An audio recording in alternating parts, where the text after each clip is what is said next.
everyone. So if you were tuning in last time, we were knitting our cute little tea cozy pieces. So I finished. I have my two little tea cozy pieces all done, and I'm making a tiny tea cozy because I don't know where all my teapots are. So I borrowed my child's teapot. Actually, I borrowed both of my child's teapots. I hope I said that correctly. I borrowed them because I needed a teapot so that I could sew up the cozy.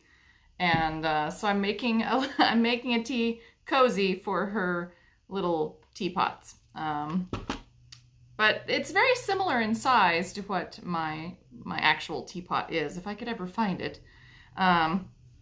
Anyway, so I knit my two little tea cozy halves in my Studio Donegal Darnie, and they turned out pretty decent. I will tell you, I had to switch from the Hiya Flexies to my signature straights, or my signature double points, my double pointed needles, because my hands just could not take doing the teeny tiny cables on the Flexies, which is a problem that I've noticed, is that I really like circular needles and I really like double pointed needles, but I don't love the Flexies as much as I thought I would. It's a random thing. Your experience may be different than mine, and that's okay.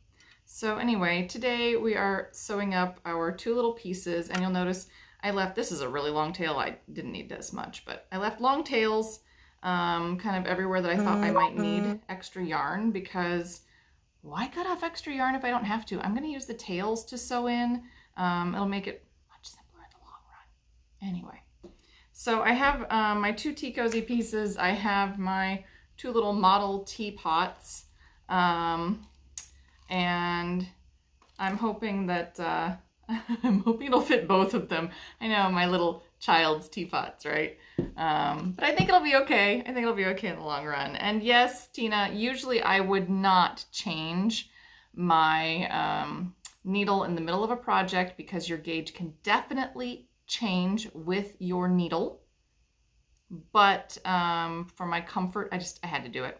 And I don't tend to have as much of a gauge difference on the flexi to double point versus the, like I was using a circular with a really long cable, which was just way too much when I was trying to do the gauge the first time, and it made my gauge much looser.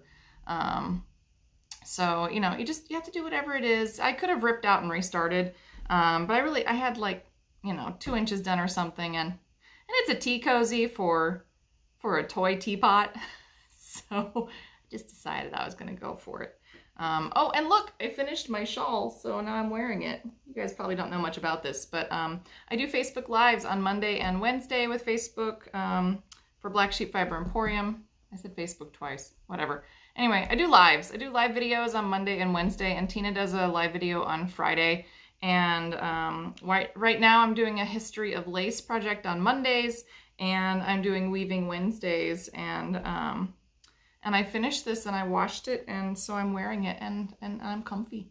And the cat really likes it too, which is probably not a good thing, actually, now that I mentioned that, because, yeah, the cat. Anyhow, I'm going to go ahead and turn the camera around and show you the two pieces here so that we can get started. We have a couple of different options for sewing up our teapot, but no matter what you do need scissors, and you do need some kind of tapestry needle. I happen to like the chibi cases. I kind of like the cases more than I like the actual chibis. I mean, I like chibis, but I really like the cases. So I tend to have lots of tapestry needles that I like shove into my little chibi cases, because it's a great way for me to keep them.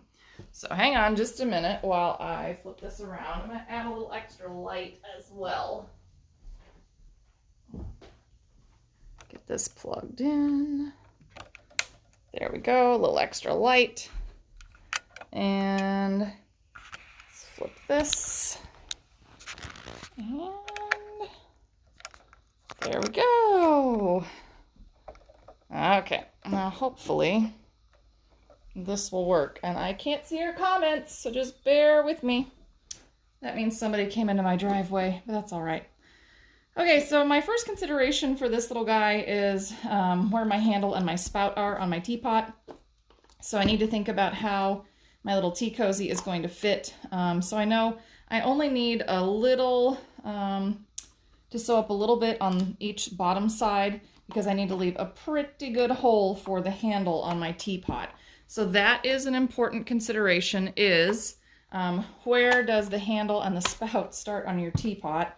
And no matter which teapot you choose, which I think this would fit either one, it's just important to remember not to make this hole too tight that goes around the spout and the handle, because you do want to make sure that as you pull it down that it will fit and fit reasonably close enough so that you don't have a lot of warmth that's leaking out of those holes. So that's an important thing.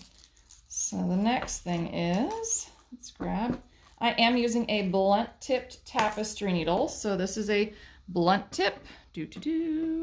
I can poke myself and I can't hurt myself because it's blunt. So that's an important consideration as well. And I am just going to use my tails, as I said before, because they are quite convenient and I have to weave them in anyway.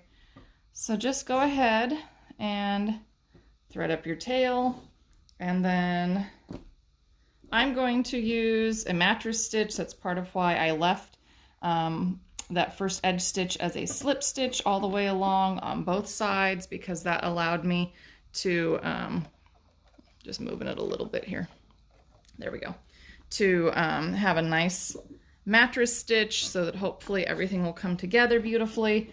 And to get started, I know that my yarn is coming from this bottom corner, so I'm going to go in kind of the same bottom corner. There we go. And now what I want to do is identify this outer edge stitch, which should be this one right here, this nice slip stitch along my edge. And I have two different ways that I could go about the mattress stitch, but what I want to do with this one in particular is I want to grab kind of this little bar that is in the top of my slipped stitch, and you'll have to sort of pull your edge out a little bit to find it. There's another one.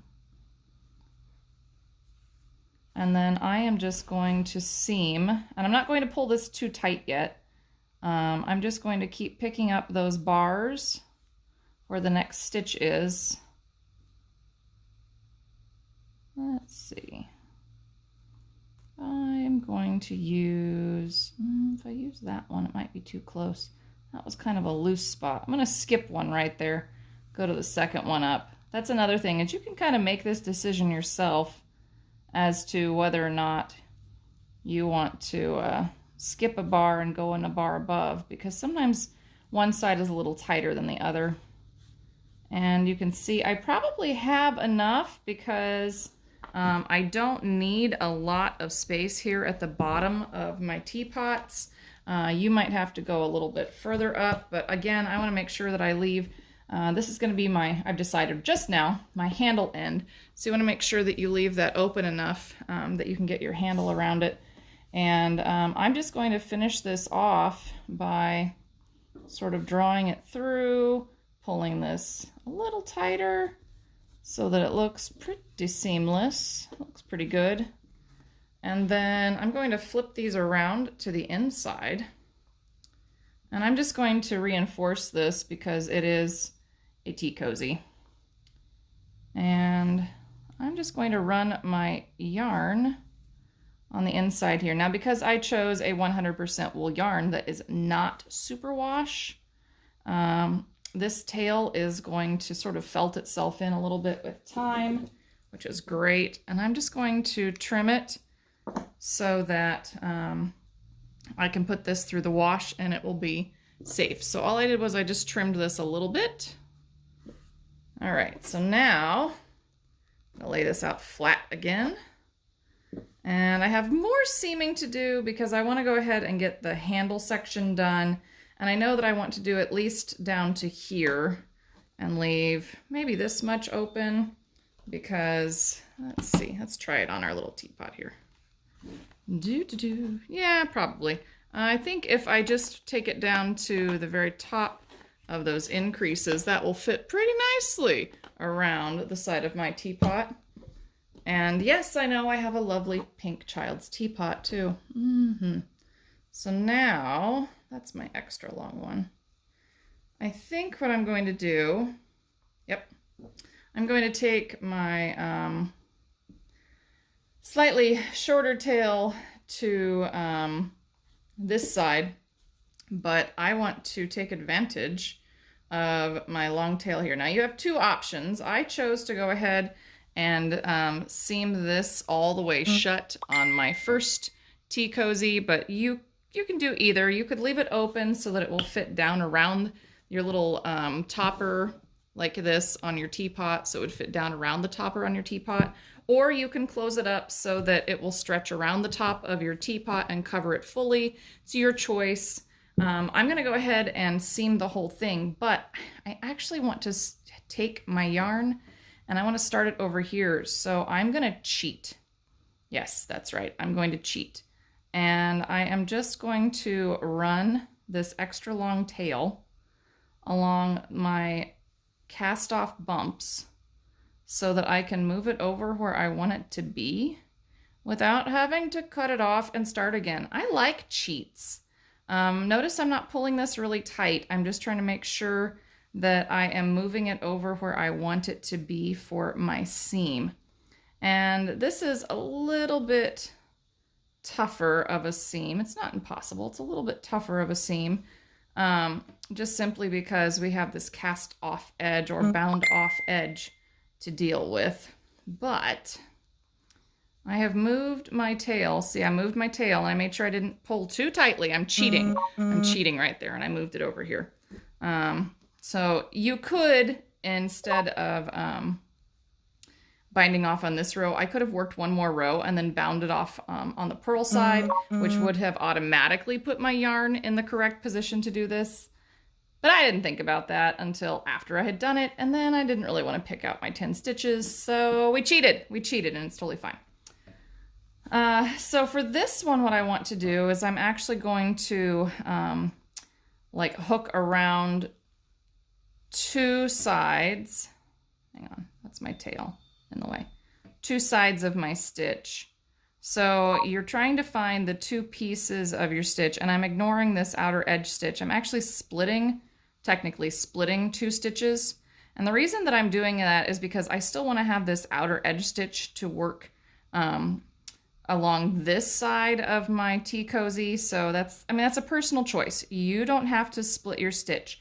You can decide to go ahead and hook the stitch as it was knit instead of splitting it. It's totally up to you. This is just what I'm doing to finish mine. There's a lot of things that I love about knitting, and one of them is that there are very, very few hard and fast rules, and there are a lot of ways to do things.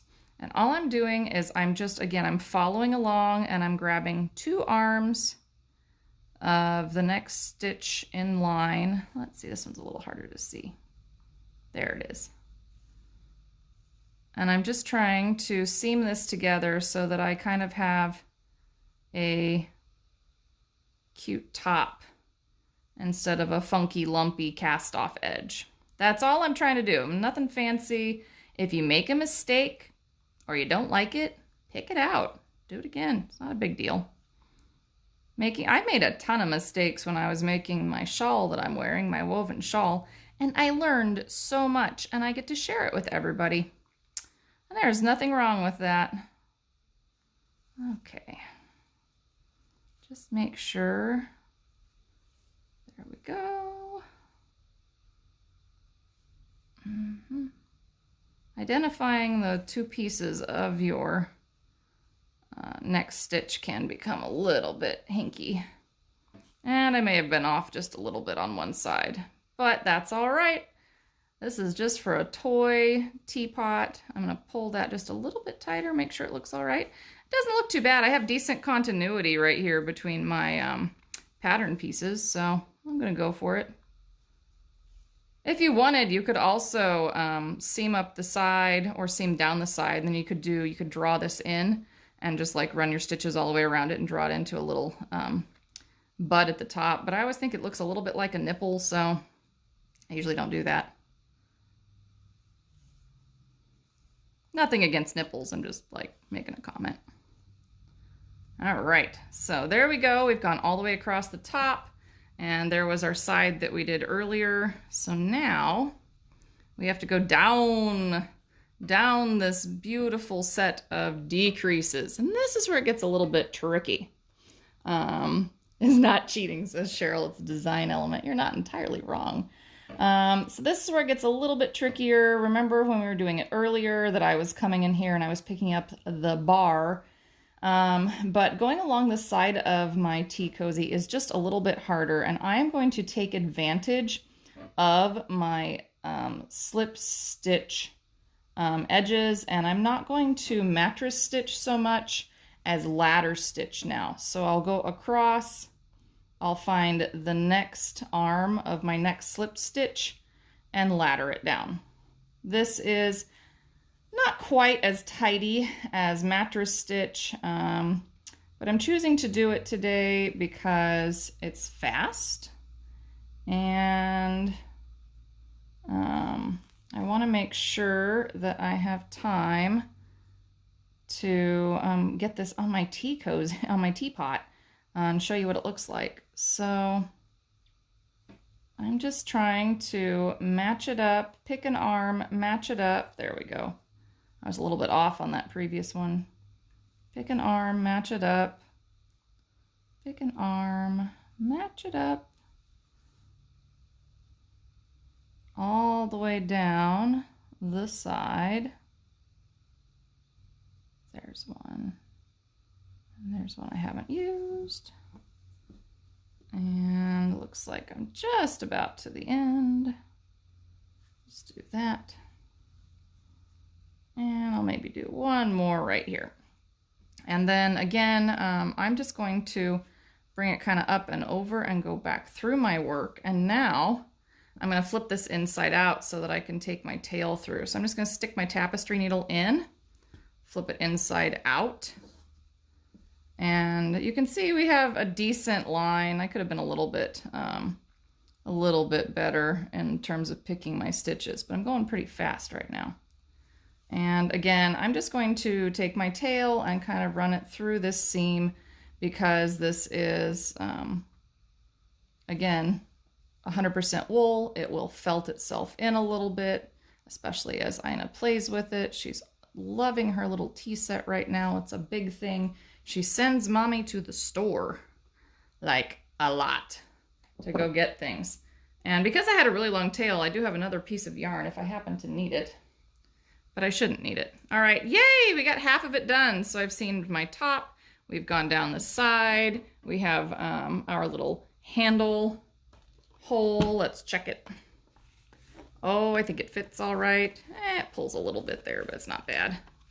And it's not looking too bad. And it looks like we're gonna do just about the same thing. So I think, uh-oh, sorry. Let me turn that off. Sorry about that. This is a Fisher-Price singing teapot, by the way, just in case you wanted one for your very own.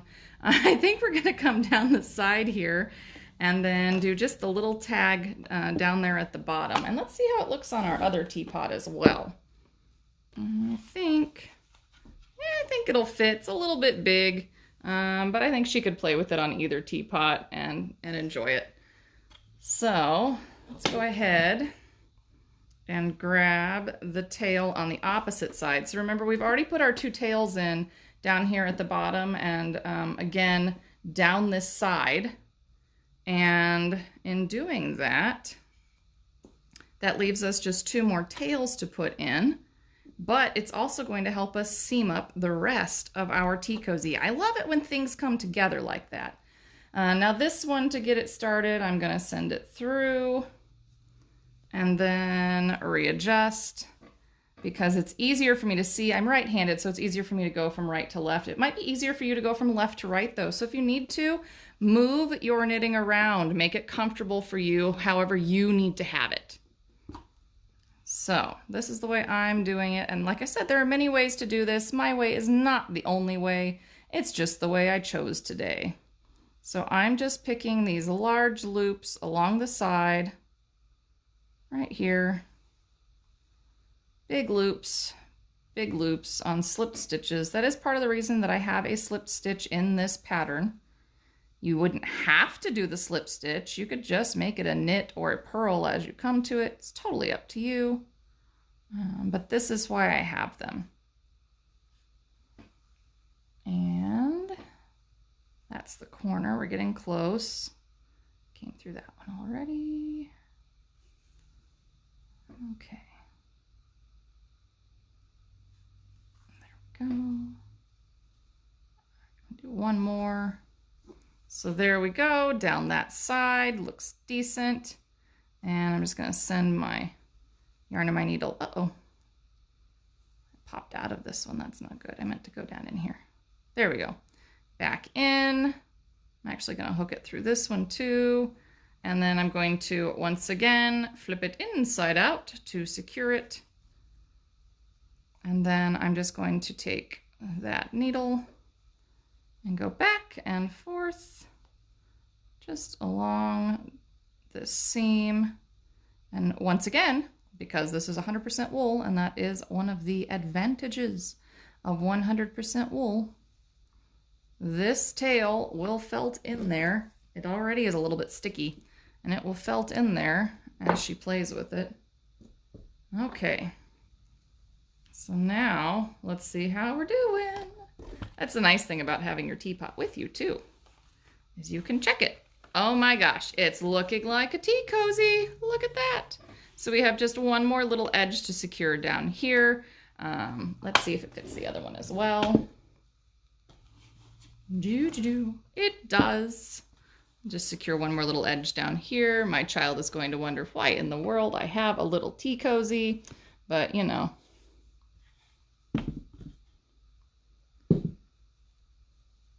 All good. Okay, last one. This one is a little bit of a short tail, but I lucked out because we are going to make another tiny little seam. Honestly, I'm probably gonna do about the same amount because that way this becomes a reversible. And remember, this time I'm doing proper mattress stitch, so I'm coming in and I'm grabbing the bar between my stitches. But that'll make it mostly reversible for my kiddo as she goes to play with this. Now the other thing is, right now it fits really well. If I wash this, which I am going to do, it could relax a little bit, in which case, oh boy, there it is. In which case I might need to full it just a little bit. You don't want to felt it too much, but you can full it and take up some of the slack in the yarn. I don't want to do too much. Is that about the same? Let's check. Doodle-you. Yeah, actually that's pretty much the same right there. So I'm gonna do like one more and then stop. Pull that tight. Oh, these little tea cozies. I love tea cozies. I never use them because I can't find my teapot, but you know. Oops, and then I unthreaded my needle. There we go. All right, so there we go. And then I'm just going to go ahead and stick my tapestry needle back through. And I'm going to flip it inside out. And remember, you need to do what works for you. And there is no like wrong way to do this. There are some ways that will make it look a little bit better, but it comes with practice. And I'm just gonna leave that. I'm gonna go ahead and trim that tail as well so that I can give this a little wash and then go ahead and completely trim off all of my ends. So that is something, yeah, I'm just gonna go ahead and wash it. But there we go. Now, no matter which way I put it, it's going to fit on my little teapot. And yeah, Cheryl, this is the Honeycomb Tea Cozy. It's my pattern. You can find it on Ravelry at Kelly Slack Designs.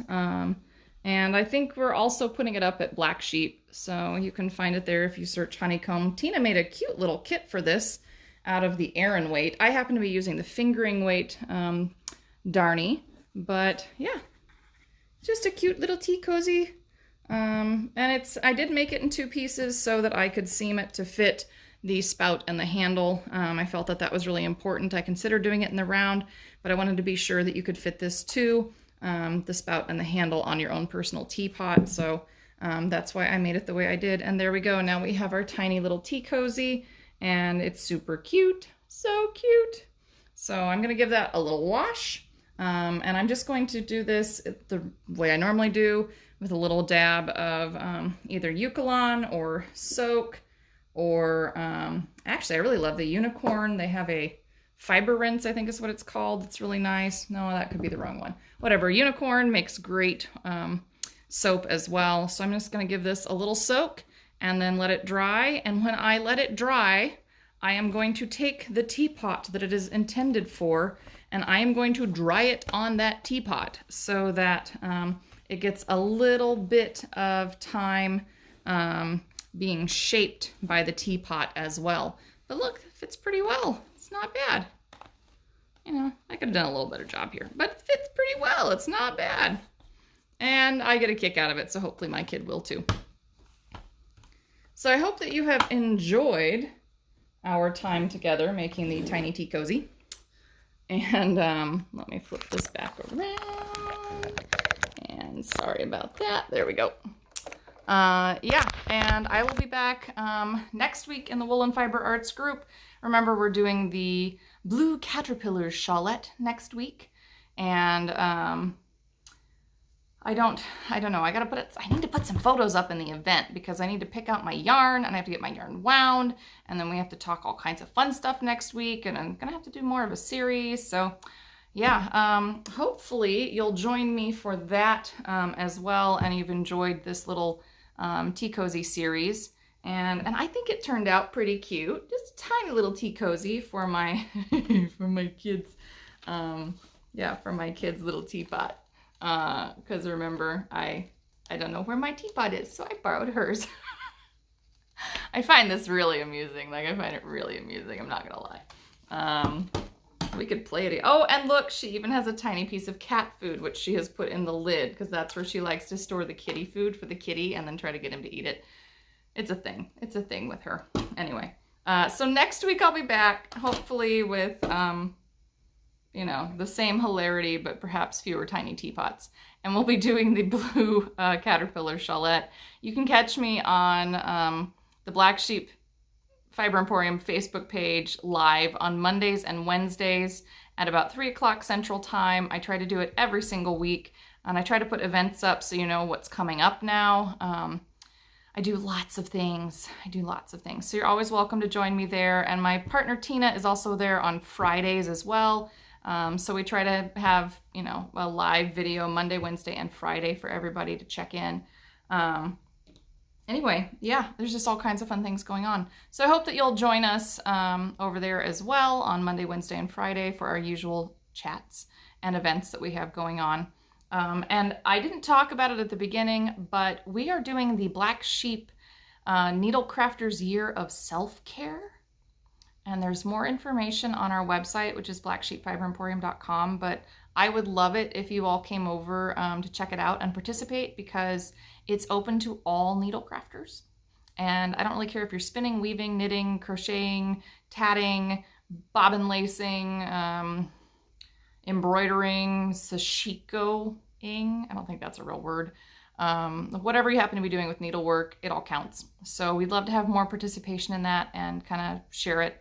And March is about doing lightweight projects and things that you can take outside and enjoy when you have nice weather. So anyway, blacksheepfiberemporium.com, go check it out, because, you know, I like spreading the year of self-care love. But anyway, and if you want to check out the videos, you can always find us on our YouTube channel. I try to make sure that I put up every video that I do on the YouTube channel and share all of the knowledge rattling around my poor little brain with everybody that I can. So I hope you enjoy your tea cozy. Thank you so much for tuning in, and I will see you all next week. Bye.